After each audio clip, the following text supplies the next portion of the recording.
உங்கள் தந்தி1 தொலைக்காட்சியில் தினமும் ஒரு சர்ப்ரைஸ் மாலை 6 முதல் 7 மணி வரை காணத் தவறாதீர்கள்.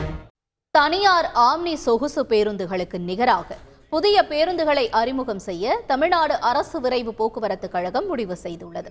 இதுகுறித்து விரிவாக பார்க்கலாம் இந்த செய்தி தொகுப்பில். தமிழ்நாடு போக்குவரத்து கழகத்தின் சார்பில் வெளியூர்களுக்கு செல்ல அரசு விரைவு போக்குவரத்து கழகம் மூலம் பேருந்துகள் இயக்கப்பட்டு வருகின்றன. அதிலும் வார இறுதி நாட்கள், பண்டிகை காலங்கள், தொடர் விடுமுறை காலங்களில் சிறப்பு பேருந்துகளும் இயக்கப்படுகின்றன.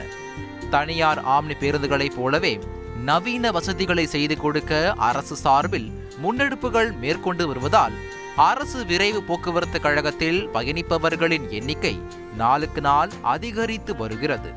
இந்நிலையில் அரசு விரைவு போக்குவரத்து கழகத்தில் புதிதாக 200 பேருந்துகள் நவீன வசதிகளுடன் அறிமுகப்படுத்தப்பட உள்ளன. புதிய BS6 என்ஜின் பொருத்தப்பட்டுள்ள இந்த பேருந்துகளில் சாதாரணமான இருக்கை, படுக்கை வசதி மட்டுமின்றி கீழ்த்தளத்திலும் படுக்கை வசதிகளுடன் கூடிய பேருந்துகள் மூலம் முதியவர்கள் மற்றும் மாற்றுத்திறனாளிகள் மிகுந்த பயனடைய உள்ளனர். புதிதாக வடிவமைக்கப்பட்டுள்ள பேருந்துகளில் பெண்களின் பாதுகாப்புக்கு முக்கியத்துவம் அளிக்கும் வகையில் பேனிக் பட்டன் வசதிகள் அமைக்கப்பட்டுள்ளன.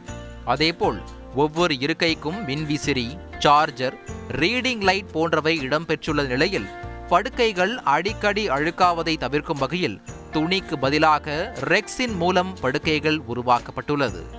அத்துடன் தலையணைகள் தொலைந்து போகாமல் இருக்க படுக்கையுடன் சேர்த்தே தலையணைகளும் வடிவமைக்கப்பட்டுள்ளன.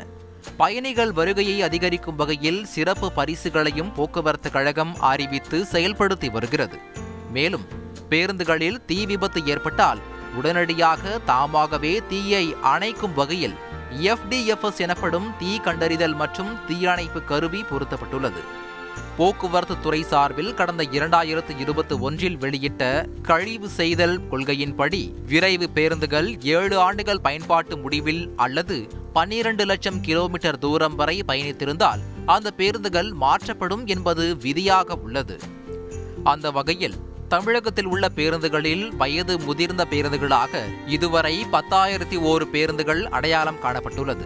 இதில் பழைய பேருந்துகளுக்கு மாற்றாக 8,682 புதிய பேருந்துகள் கொள்முதல் செய்ய திட்டமிடப்பட்டுள்ளது. குறிப்பாக தென் மாவட்டங்களான கன்னியாகுமரி, திருநெல்வேலி, தூத்துக்குடி மற்றும் மதுரை, கோவை உள்ளிட்ட மாநகரங்களுக்கும் இடையே இந்த புதிய பேருந்துகள் இயக்கப்படும் என்றும் முதற்கட்டமாக இந்த பேருந்துகள் ஜூலை மாதம் இறுதிக்குள் பயன்பாட்டுக்கு வரும் என எதிர்பார்க்கப்படுகிறது. தந்தி டிவி செய்திகளுக்காக சென்னையில் இருந்து செய்தியாளர் தாயு மாணவன்.